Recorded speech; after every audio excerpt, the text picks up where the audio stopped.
بسم اللہ الرحمن الرحیم۔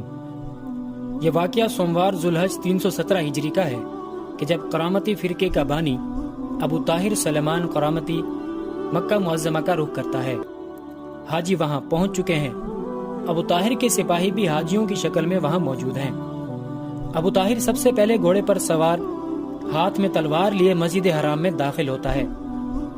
اس نے شراب منگوائی اور مسجد حرام کے صحن میں گھوڑے پر بیٹھ کر شراب پینے لگتا ہے۔ یہ منظر کسی بھی مسلمان کے جذبہ ایمانی کو پیدا کرنے کے لیے اور بیدار کرنے کے لیے کافی تھا۔ مسجد حرام میں موجود حاجیوں نے اسے روکنا چاہا۔ اسی اثناء میں ابو طاہر نے اشارہ کیا تو حاجیوں کے روپ میں موجود کرامتی سپاہی حاجیوں پر ٹوٹ پڑے۔ پھر چشمے فلک نے وہ دیکھا، وہ جگہ جسے قرآن مجید میں امن کی جگہ کہا گیا، وہ حاجیوں کے خون سے سرخ ہوتی گئی۔ ابن عساکر کی روایت کے مطابق اس دن 30,000 کے لگ بھگ حاجیوں کا قتل عام ہوا۔ کچھ حاجی جان بچانے کے لیے زمزم کے کنویں میں اتر گئے۔ کرامتی سپاہیوں نے حجاج کی لاشیں اس کنویں میں ڈالنا شروع کر دی، جس سے جان بچانے کے لیے چھپے ہوئے حاجی زندہ دفن ہو گئے۔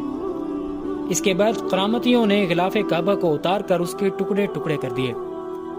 قتل و غارت کے بعد انہوں نے بچوں اور عورتوں کو قیدی بنا لیا اور جاتے وقت ابو طاہر اپنے ساتھ حجر اسود بھی لے گیا، اور یہ حجر اسود 22 سال تک ابو طاہر کرامتی کے قبضے میں رہا۔ 317 سے 327 ہجری تک فریضہ حج بھی ادا نہ ہو سکا، جس کی وجہ یہ نہیں تھی کہ وہاں حجر اسود نہیں تھا، بلکہ اس کی ایک بڑی وجہ یہ بھی تھی کہ حاجیوں کے تمام قافلے کرامتی لوٹ لیا کرتے تھے اور بسا اوقات حاجیوں کو قتل بھی کر دیا کرتے تھے۔ اس وقت مسلمانوں کی ایک بہت بڑی سلطنت بھی موجود تھی۔ بااختیار خلیفہ جس کا نام مطیع باللہ تھا وہ بھی موجود تھا۔ خلیفہ نے کرامتیوں کی سرکوبی کے لیے کئی لشکر روانہ کیے، مگر ہر بار یہ لشکر شکست کھا کر واپس آ جاتے۔ آخرکار خلیفہ نے 30,000 دراہم کے عوض ان سے حجر اسود واپس لیا اور صلح کا معاہدہ کیا۔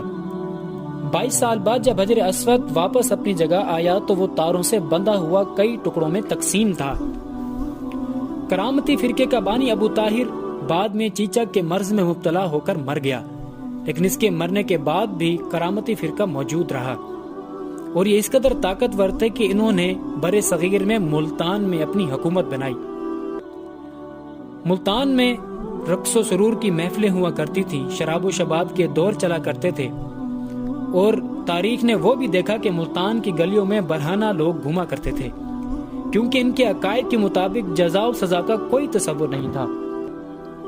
برِ صغیر میں کرامتی فرقے کا خاتمہ سلطان محمود غزنوی نے ملتان پر حملہ کر کے کیا، اور خود سلطان اس جنگ میں ایک سپاہی کی طرح بے جگری سے لڑا۔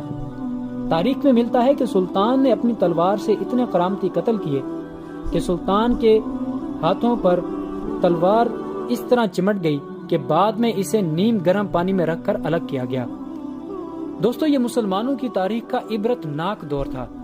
اس وقت اسلام کمزور نہیں تھا، اسلام کی عمر محض 3 صدیوں پر محیط تھی، مگر دنیا اسلام کی قوت تقسیم تھی۔ خلفائے وقت اپنے خلافت کو محفوظ بنانے میں مصروف تھے تو سلطان اپنی بادشاہت کو پھیلانے میں مصروف تھے۔ یہ اسی تقسیم کا نتیجہ تھا کہ جس کی وجہ سے بیت اللہ میں نہتے حاجیوں کا خون بہایا گیا، خانہ کعبہ کے غلاف کو ٹکڑوں میں تقسیم کر دیا گیا اور کعبہ کے دروازے کو اکھاڑ پھینکا گیا۔ ہر شخص تعجب کرتا ہے کہ کرامتی اتنے طاقتور اور مضبوط کیسے ہوئے۔ اگر ان کے عقائد کی بات کی جائے تو یہ لوگ اعتقاد کے طور پر اسماعیلی شیعہ تھے۔ ان کا مذہبی جوش اس قدر زیادہ تھا کہ وہ قلیل تعداد میں ہونے کے باوجود بھی عباسیوں کے بڑے بڑے لشکروں کو شکست دے دیا کرتے تھے۔ ان کے سفید جھنڈے پر قرآن کی ایک آیت لکھی ہوتی تھی، اور امام مہدی کا انتظار اور ان کے ظہور کی امید انہیں مزید پرجوش بنا دیتی تھی۔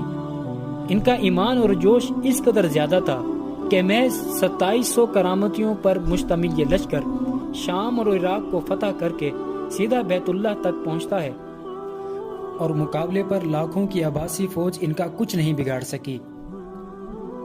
دوستو، اس فرقے پر ہم علیحدہ سے ایک ویڈیو بنائیں گے کہ جس میں ہم تفصیل سے بتائیں گے کہ کس طرح اس فرقے کا آغاز ہوا، کہاں کہاں پر ان لوگوں نے حکومت بنائی، ان لوگوں نے اسلام پر کیا کیا ظلم کیے، اور مسلمانوں کا کس طرح ان لوگوں نے قتل عام کیا۔